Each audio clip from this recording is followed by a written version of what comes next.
Pendidikan yang berpihak pada peserta didik dan memerdekakan peserta didik dalam pendidikan abad ke-21 oleh Alf.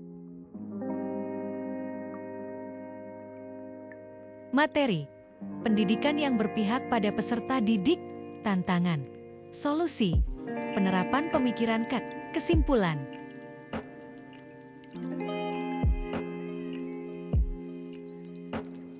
Pendidikan yang berpihak pada peserta didik. Pendidikan yang berpihak pada peserta didik berfokus pada kebutuhan, minat, dan bakat individu setiap peserta didik. Pendidikan yang memerdekakan peserta didik membantu peserta didik untuk mengembangkan karakter yang kuat, seperti kemandirian, tanggung jawab, dan kreativitas. Pendidikan yang berpihak pada peserta didik dan memerdekakan peserta didik menekankan pada pembelajaran berbasis pengalaman, yang memungkinkan peserta didik untuk belajar secara aktif dan konstruktif.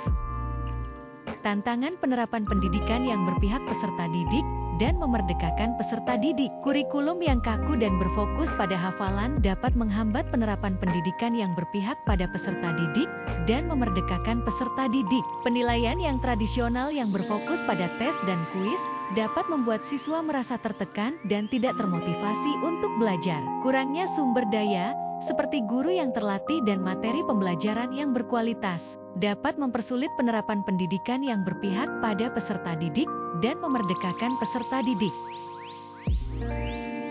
Solusi penerapan pendidikan yang berpihak peserta didik dan memerdekakan peserta didik. Mengembangkan kurikulum yang fleksibel. Kurikulum yang fleksibel memungkinkan guru untuk menyesuaikan pembelajaran dengan kebutuhan individu setiap peserta didik. Menggunakan penilaian yang otentik. Penilaian yang otentik, seperti proyek, portofolio, dan observasi, dapat memberikan gambaran yang lebih holistik tentang kemajuan belajar peserta didik. Meningkatkan sumber daya. Pemerintah dan sekolah perlu meningkatkan sumber daya untuk mendukung penerapan pendidikan yang berpihak pada peserta didik dan memerdekakan peserta didik. Penerapan pemikiran Ki Hajar Dewantara, KFD, dalam pendidikan yang berpihak peserta didik dan memerdekakan peserta didik. Filosofi pendidikan KHD menekankan pada budi pekerti, kemandirian, dan demokrasi.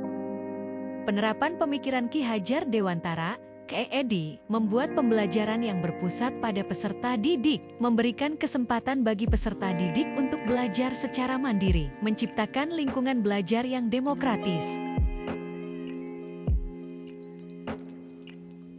Penerapan pemikiran KED.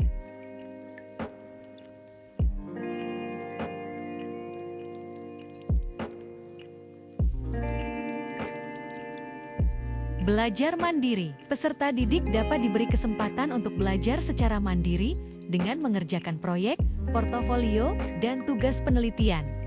Pembelajaran kolaboratif. Peserta didik dapat diberi kesempatan untuk belajar secara mandiri dengan mengerjakan proyek, portofolio, dan tugas penelitian.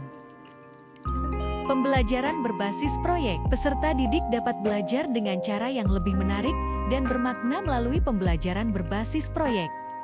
Kesimpulan, pendidikan yang berpihak pada peserta didik dan memerdekakan peserta didik adalah kunci untuk masa depan pendidikan yang lebih baik. Dengan menerapkan pemikiran KSD, kita dapat menciptakan lingkungan belajar yang lebih kondusif bagi semua peserta didik untuk berkembang dan mencapai potensi penuh mereka.